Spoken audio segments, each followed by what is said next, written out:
본격 밀리터리 팟캐스트 밀떡을 시작합니다. 안녕하세요. 국방정론 박찬준입니다. 안녕하세요. 놀러온 정명섭 작가입니다. 안녕하세요. 태상호입니다.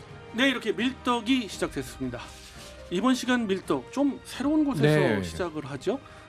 스튜디오를 잠시 임시 바꿔봤는데 새로운 기분이 드실 겁니다. 이번 시간 밀떡은요. 지난 9월 26일 날 개최를 한 것으로 알고 있습니다. DX 코리아. 그리고 또 연이어서 10월 2일 날 카덱스가 개최가 됐죠. 그런데 이렇게 양분이 된 그런 모양새의 방위 산업 전시회가 있었어요. 그래서 뭐 우리 같은 밀리 매니아랄지 또 일반인 분들은 그 중에서 어디를 갈까 아니면 양쪽을 다 갈까 이렇게 해가지고 말들이 많았고 그랬는데 두 군데를 다 다녀본 결과 저는 개인적으로 굉장히 확연한 차이를 느껴서 이번 시간 그것에 관련해가지고 이야기를 나누어 보도록 하겠는데요. 태상호 기자님이 이에 대해서 아주 깊이 취재를 하셨다고 해서 좀 이야기 나누어 보도록 하겠습니다. 태 기자님 어떤가요? 이번 그렇게 양분이 된 분열됐다고 표현을 하는 분들도 있는데 이렇게 된 어떤 이유와 과정이 있을까요? 먼저 주체 세력들을 좀 알아봐야 되는데요. 네. 카덱스가 있기 전에는 DX 코리아가 있었죠. 그래서 DX 코리아를 구성하는 요소는 육군협회가 있고 또 주관을 하는 IDK라는 민간 기업이 있었습니다. 근데 민간 기업은 잘 아시다시피 군에 대해 잘 모르니까 육군협회랑 같이 그 육군협회가 군 쪽을 좀 연결을 하고 협조를 하고 연결을 하고 나머지 사업적인 분야는 IDK가 하겠다라고 해서 DX 코리아가 구성이 됐고 잘 진행이 됐죠.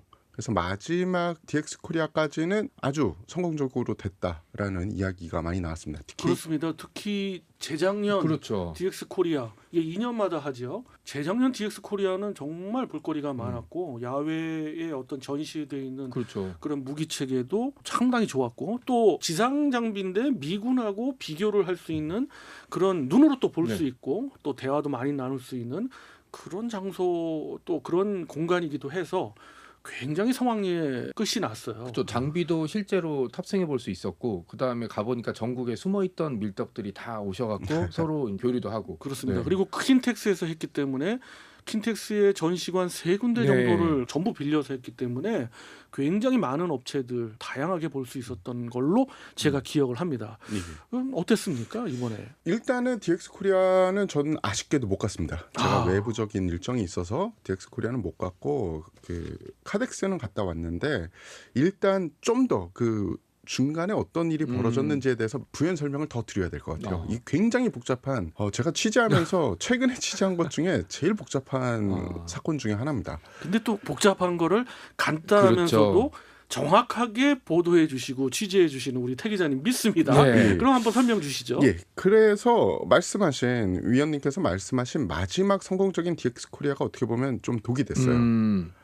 너무 커지고 K방산이 또 때마침 잘 빵하고 터지자 이견들이 생겨난 겁니다. IDK랑 육군협회가 이견이 생겼는데 IDK 측에서는 그동안 육군협회가 주도적으로 한 거 별로 없고 자신들이 다 했다라는 입장이에요. 그들의 입장이고 이제 K방산이 빵 터지니까 바지 사장 역할 같이 하던 육군협회가 DX 코리아를 뺏으려 한다라는 주장을 그쪽에선 피고 있고요. 반면에 육군협회 측의 주장은 자신들은 어차피 비영리 사단법인이고 K방산이 터지자 육군협회 소속의 장군들 몇 명을 고용을 해서 전시회 자체를 사유화하려고 하고 있다. IDK가 이렇게 주장을 하고 있습니다. 그런데 IDK 쪽에서는 그 주장에 대해서 장군 몇 명을 섭외했던 건 맞지만 그들은 추진위원 정도였지 그리고 육군협회의 압력으로 그들은 다시 이 육군협회 쪽으로 돌아갔다. 그래서 실질적으로 일을 하는 거는 아주 예전 분들, 그러니까 IDK가 처음에 창립되고 얼마 안 돼서부터 일을 같이 했던 장군 2명 말고는 자기네들은 없다.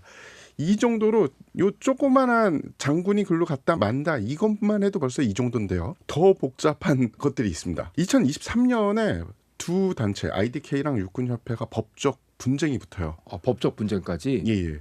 그림 자체는 IDK에서 육군협회 사무총장하고 그리고 그 이후에는 육군협회장을 고소 고발한 그런 모양새가 됩니다. IDK 측에서는 육군협회 사무총장이 좀 말도 안 되는 그런 루머를 퍼뜨리면서 명예훼손을 했고, 그러니까 IDK의 박 대표의 명예훼손을 했다. 그리고 이것은 협회장의 암묵적인 승인을 받았을 것이다 라는 게 IDK 주장이고, 육군협회는 그런 적 없다. 그리고 봐라, 나중에 되니까 IDK에서 고소고발을 취하했다라는 그런 주장입니다. 양쪽의 주장이 너무도 날이 서 있고 너무도 다르기 때문에 완전 평행선이네요. 완전 평행선입니다. 그래서 그러면은 기자 입장에서 보면 고소고발을 한 측에서 먼저 취하를 하면 누가 보더라도 고소고발을 잘못한 거거나 아니면 수사를 해도 결정이 안 나서 그러지 않냐라고 IDK 쪽에 좀 문의를 해봤더니 그쪽에서는 그러더라고요. IDK에서는 카덱스가 돌아가기 전까지 그래도 마지막까지 육군협회랑 같이 DX코리아를 지켜보고 싶어 했다. 그래서 고소고발을 취하했는데 지금은 굉장히 후회하고 있다라는 입장입니다. 그래서 이 입장 자체가 완전히 이 정말 무슨 일일 드라마를 보는 듯한, 취재하면서 계속 그런 느낌을 받았고요. 여기에 이게 아무래도 지상 무기 체계고 육군이 관여돼 있는 그런 행사다 보니까 또 하나 중요한 주체가 하나 끼죠. 그게 바로 국방부입니다. 네, 국방부하고 방사청이 애초에 가이드라인을 좀 잡아주면 좋았는데 수장이 육군협회의 아무래도 후배들이죠. 그리고 그 육군협회 기라성 같은 선배들이 많다 보니까 조금 결정이 빠르게 이루어지진 않았나라는 게 또 IDK 쪽의 이야기고, 무언의 압력을 받았다. 예, 국방부 쪽에서는 그때 당시 신원식 장관이 결정을 내려서 신원식 장관이 어느 쪽에서는 좀 욕을 먹고 있는데 본인들은 그때 IDK와 육군협회의 계약서도 검토를 했다. 그래서 큰 문제 없을 것 같아서 승인을 해줬다. 지원 승인을. 이렇게 지금 세 개의 주체가 다 다른 입장을 펼치고 있고요. 국방부에서는 또 입장이 어떻게 변하냐 하면은 한 3월 정도 되니까 이렇게 두 개의 지상무기 전시회가 국내에서 벌어지는 게 과연 득이 될까라는 생각을 하게 된 거죠. 그래서 IDK와 육군협회 측에 연락을 해서 둘이 좀 잘 이야기를 해서 의견을 좁혀서 하나로 좀 만들어 보자라고 이런 의견을 송출했으나 육군협회에서는 아주 강경하게 우리는 우리 식대로 밀고 나가겠다라고 해서 결국 우리가 이번 연도에 DX코리아가 먼저 개최되고 그리고 카덱스가 이후에 개최되는 두 개의 지상무기 전시회를 보게 된 겁니다.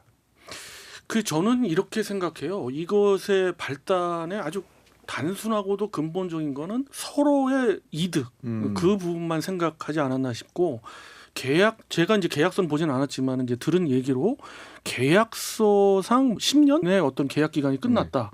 그래서 이제 끝나다 보니까 이제 육군협회에서는 더 많은 이득을 취하려 했고, 그거에 대한 어떤 복잡 다단한 이야기들은 저는 잘 모르겠어요. 저는 이제 밀리 매니아 입장이니까 전 몇 발 뒤로 서서 보고 있는 그런 상황이잖아요. 그러다 보니까 이게 이상한 거예요. 왜냐하면 DX코리아도 개최가 되고 그다음에 카덱스도 개최가 되는데 어딜 가서 봐야 될지도 모르고, 그다음에 업체 입장에서는 방위산업체 입장에서는 더더군다나 난감한 거예요. 헷갈리죠. 동일한 어느 그 업체건 1년에 홍보 예산이라는 게 있고 그런 거에 책정이 돼 있습니다. 그런데 이걸 어느 쪽을 중심으로 두어야지 될 것이냐를 가지고 타겟을 어디로 잡아야 될 거냐를 가지고 정말 논란이 있었어요. 그래서 밀리매니아 입장에서는 그러면 어디가 더 주타겟이 되는 더 볼거리가 많은 데냐, 아니면 둘 다 가서 봐야 되느냐, 이런 거 가지고 굉장히 정보가 서로 오갔는데, 제가 놀라운 거는 저는 이제 두 군데를 다 가봤는데 DX코리아를 개인적으로 가게 됐어요. 근데 놀라웠죠. 개최한 첫날 가봤는데 정말 놀라웠어요. 정말 드넓은 킨텍스 전시장에 휑하니 휑했어요. 이게 대기업이다, 중소기업이다라는 걸 떠나서 우리가 관심을 갖고 방위산업 또 K방산에 우리가 정보를 듣고 알아야 되는 그런 것들이 거의 없이 그냥 뭐 좀 그랬습니다. 그래가지고 너무도 확연히 차이가 났고요. 그 이후에 카덱스도 가봤습니다마는 카덱스 역시도 이렇게 분할됨으로 인해서 타격을 많이 받았다. 그렇죠. 저는 그렇게 생각을 합니다. 그러면 이렇게 분할된 어떤 이유가 다 있고 각자 주체마다의 주장이 다 다른데 그러면 아쉬운 점이 좀 있을 거예요. 이렇게 분할해서 개최가 되고 한 번에 몰렸거나 이렇게 혼선이 있었을 때에 우리 입장에서의 아쉬움이 좀 있었을 텐데 태 기자님 입장에서는 어떻게 생각하세요? DX 코리아를 계속 주관해왔던 업체가 양보를 해야 된다고 생각하세요? 아니면 개인적 견해도 좋으니까 한번 말씀 좀. 제가 이거를 완벽하게 딱 결정 내리기가 너무 힘든 게 그렇죠. 취재를 해도 네. 양쪽의 말을 들어봐도 저는 결론이 나기가 힘들더라고요. 그렇죠. 지금 시점에서 아마 애청자분들이 제일 궁금한 게 그래 그러면은 육군협회는 비영리 재단이고 돈도 안 생기는데 왜 이렇게 세게 때리냐 세게 하냐 끝까지 강하게 가느냐 그래서 좀 조사를 해봤습니다. 금액적인 문제가 아무래도 있겠죠. 그래서 2022년 기준으로 IDK가 육군협회에게 기부금 쪽으로 낸 게 1년에 1억 정도예요. 그러니까 총 2억 정도 됐겠죠. 한 번 끝나서 2억 주고 2년 뒤에 뭘 하고. 그러면 육군협회에서 원한 거는 그 이상의 금액을 아마 지금 같이 행사를 하는 메세 이상이라는 단체에게 원할 겁니다. 육군협회는 비영리 재단인 거는 확실해요. 그렇기 때문에 돈을 벌 수가 없어요. 방법이 없죠. 네, 돈을 벌어도 개인적으로 뭐 착복하든지 이럴 수가 없습니다. 대신에 기부금을 많이 받아오잖아요. 그럼 그거를 인건비나 이런 걸로 녹일 수 있어요. 그리고 권력이 좀 세지겠죠.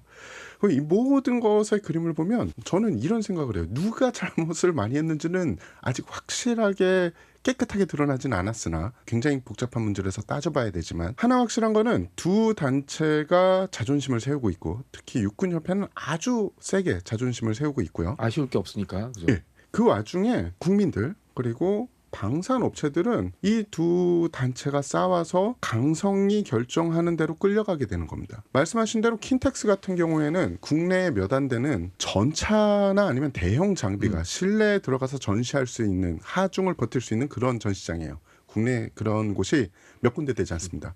그리고 수도권하고 가깝죠. 그러면은 업체들 입장에서는 킨텍스에서 하는 게 조금 더 나을 거예요. 그리고 외국 바이어들이 와도 킨텍스가 그래도 접근성이 조금 가깝잖아요. 조금이 아니고 상당히 가까운 것 같아요. 그렇죠. 예. 그래서 이게 누가 잘못이다 이걸 따지기보다는 이거를 빨리 객관적인 선을 그을 수 있는 세력이 방진해도 될 수 있겠죠. 방사청은 제가 보기에는 조금 한쪽으로 몰릴 거고 그런 데에서 마침 행사도 끝났으니까 여러 방산업체 그리고 관람을 했던 사람들 외국 바이어들에게 좀 조사를 해서 어디서 하는 게 더 좋겠냐 그리고 느낀 점에 대해서 자료를 모으고 중론을 모아서 두 어떻게 보면은 세력을 좀 규합을 하는 게 그래서 전국적으로 하나의 전시회가 맞습니다. 되는 게 좋겠습니다. 카덱스도 이제 태 기자님 가보셨다고 그래서 그러는데 그 장단점이 다 있을 거예요. 이렇게 분열됨으로써의 장점과 단점이 있을 수 있는데 우선 한번 이야기해보고 싶은 건 장점부터 이야기해봤으면 싶어요. 어찌됐든 결과론적으로 한쪽으로 완전히 쏠렸어요. 그 이유가 DX 코리아에서는 이런 소문이 무성하더라고요. 육군협회에서 무언의 압력을 넣기 그렇죠. 때문에 방위산업체에서는 DX 코리아에 가면은 어떤 손해를 볼까 봐 불이익을 받는다. 한쪽으로 몰렸다는 그런 확인 안 된 소문이에요. 이건 확인 분명히 안 됐습니다만은 그래서 그런지 완전히 한쪽으로 쏠렸단 말이에요. 이걸로 인한 장점은 뭐가 있을까요? 여기서 장점은 사실은 굳이 장점이라고 찾아내야 되는 건데요. 그렇죠, 그렇죠. 네. 그래도 하나 좀 희망을 봤다면 일단은 모든 세력들은 주요 대기업이랑 그리고 군은 카덱스에 몰려 있고요. 그러면 DX 코리아는 어떻게 보면 외톨이가 됐습니다. 그래서 초청장 발송도 예전에는 국방부나 아니면 방사청에서 방위산업청장 그렇죠. 명의로 발송이 되는데 이번에는 코트라가 중심이 돼서 그렇죠. 민간 차원으로 보냈는데 재미난 게 그래도 많은 분들이 왔어요. 해외에서. 그러니까 이거는 DX 코리아를 보고 온 게 아니라 제 생각엔 K방산. K방산이 이 정도로 알려졌다. 그리고 거기에는 또 DX 코리아가 그래도 오랫동안 해왔으니까 네임밸류가 아직 살아있구나. 이런 것들과 또 하나는 말씀하신 대로 DX 코리아의 대기업 부스가 많이 빠졌잖아요. 그러면서 어떤 현상이 벌어졌냐면 그동안 소외받았던 중소기업 부스 중에 보석 같은 제품들을 가지고 있는 그런 곳이 좀 눈에 상대적으로 드러나게 됐죠. 그런 장점은 조금 있어요. 그렇죠. 이건 장점을 찾으려니까 그런 거지. 저도 이제 가봤습니다만 그런 모습은 사실은 보이지 않았고 그리고 많은 외국의 그 장성들이 또는 VIP들이 왔다고는 하나 정말 잠깐 왔다 가는 정도 수준이지 거기서 뭐를 할 상황이 아니었어요. 그래서 저는 그거보다는 단점이 굉장히 많이 두드러졌다고 보는데 단점은 뭐 어떤 게 있을까요? 단점은 이제 카덱스도 다 끝났으니까 저는 그리고 카덱스는 실제로 갔다 왔습니다. 네. 그러면서 여러분들 특히 외국에서 오신 분들한테도 이야기를 들어봤는데 첫 번째로 이야기가 나오는 게 접근성입니다. 아무래도 서울이 중심이잖아요. 외국인들한테는 인천공항이 시작이고 방산 기업들은 아주 일부를 제외하고는 서울이 중심입니다. 맞아요. 네. 그럼 서울에서 거리를 보면 아무리 계룡대 쪽에서 셔틀버스 잘해놓고 주차나 아니면 뭐 이런 이동 동선을 잘 짜도 일단은 뭔가 KTX나 뭐를 타고서 대전까지 내려가야 되는 거죠. 계룡대까지 내려가야 되는 거죠. 그리고 계룡대 실제 행사가 열리는 곳과 서울 쪽에서 떨어지는 대중교통수단이 끝나는 곳이 거리가 좀 있어요. 뭐 택시를 타고 가도 40분 걸리는 곳도 있고 아니면 좀 더 가까운 곳도 있긴 하지만 그러니까 접근적인 방법으로 좀 많이 불편했다라는 이야기가 나오고요. 셔틀버스는 그래도 괜찮았는데 의외로 퍼블릭 데이 때는 사람이 없어서 괜찮았고 비즈니스 데이 때 사람이 많이 몰려서 셔틀버스를 운행하는 지원 나온 군인 분들이 많은 고초를 겪었다. 셔틀버스 운행도 뭐 사실은 운영 자체가 개판이었고요. 제가 겪어봤는데 저는 이렇게 생각해요. 두 마리 토끼를 다 놓쳤다 이렇게 보고 싶습니다. 우선 접근성 말씀하신 대로고요. 거기서는 이제 홍보를 하기 위해서 뭐 부산에서도 1시간 반 거리다, 서울에서도 1시간 반 거리다 이런 거는 홍보를 하기 위해서 그런 거였지만 실제로 가서 보는 사람들 입장에서는 상당히 불편했다. 그다음에 두 번째는 뭐냐면 전시회라고 하면은 기본적으로 그거에 대한 전문적인 장소가 있어요. 킨텍스는 굉장히 전문적인 장소인데 지상군 페스티벌을 위해서는 너무 괜찮은 데가 또 계룡대일 수 있습니다. 왜냐하면 국민과 같이 호흡하는 야외가 있고 그런데 이거를 방위산업 전시회다 그러고 하는 경우에는 또 다른 문제예요. 부스가 중국의 뭐 업체 용역을 줘서 이렇게 했다는데 제가 단언컨대 뭐 태풍급이 오거나 그와 아주 작은 급이 왔어도 다 날아갈 판이었어요. 완전히 그냥 좀 이상하게 좀 했다고 봐지고 세 번째가 가장 저는 큰 단점이라고 보는데 그동안 DX코리아에서 쭉 해왔던 업체의 노하우들이 녹아있을 거 아닙니까? 10년 동안 했으면. 그래서 전국에는 자기들 입장에서 자기들이 키웠다 할 정도로 어느 정도의 그런 그렇죠. 노하우가 있는데 이게 몽땅 다 수장이 됐어요. 새로운 업체가 주관이 됐고 또 주체는 육군협회가 했다지만은 주관사가 전혀 달랐기 때문에 이번에 너무도 많은 시행착오가 있었다라는 거를 나중에 다른 에피소드를 통해서 제가 말씀드리겠습니다만은 카덱스도 역시 실패했다. 이렇게 봐지네요. 중요한 단점이 또 몇 가지가 있는데요. 하나는 그 중요한 주체 중에 하나인 군이 있잖아요. 10월은 육군에게는 굉장히 바쁜 달입니다. 국군의 날 행사 있죠. 지상군 페스티벌 있죠. 뭐 많잖아요. 너무 많은데 사실 이 국군에서 처음에 10월에 행사를 잡은 게 지상군 페스티벌하고 뭐 몇 개 안 됐어요. 한 2개가 아주 큰 회사고 그 뒤에 좀 나래비로 서 있긴 했죠. 네. 근데 이런 그러니까 카덱스 같은 게 갑자기 훅 치고 들어오면 실무자들은 거의 죽을 맛인 거죠. 태풍이 몰아친 거죠, 갑자기. 그렇습니다. 그렇죠. 그러니까 이게 과로를 할 수밖에 없는 구조가 되는 거죠. 뭐 단점을 따지자면 굉장히 많이 나올 텐데 우리가 시간 관계상 그렇죠.